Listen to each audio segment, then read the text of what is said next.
భారతదేశ ఆధ్యాత్మిక చరిత్రలో మాటల కన్నా మౌనమే గొప్ప ఉపదేశంగా మారిన స్థలం శ్రీ రమణాశ్రమం.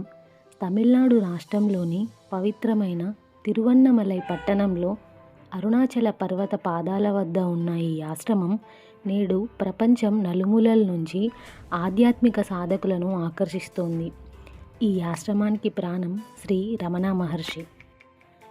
1879వ సంవత్సరంలో తమిళనాడులోని తిరుచులి గ్రామంలో వెంకటరామన్గా జన్మించిన ఆయన చిన్న వయసులోనే అసాధారణమైన ఆధ్యాత్మిక అనుభూతిని పొందారు.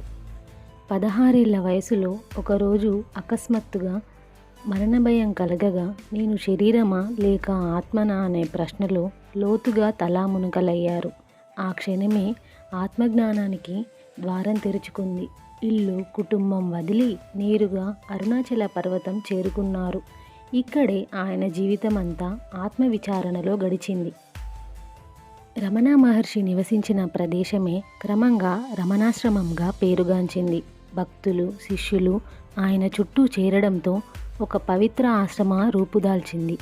ఈ ఆశ్రమం ఏ మతానికి పరిమితం కాదు, ఏ దేశానికి చెందదు.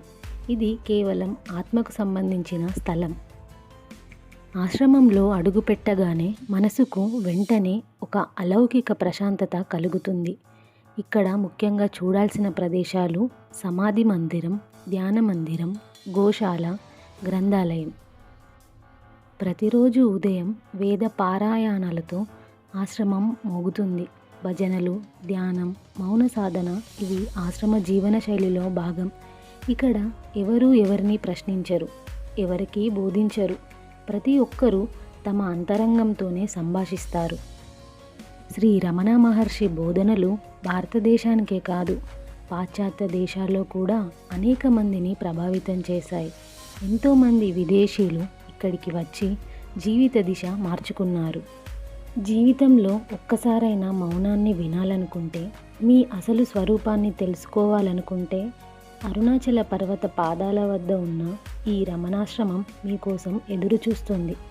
ఇది చూడాల్సిన ప్రదేశం కాదు, అనుభవించాల్సిన స్థలం. ఇక్కడికి వస్తే సమస్యలు పోతాయని కాదు, కానీ వాటిని చూసే దృష్టికోణం తప్పకుండా మారుతుంది.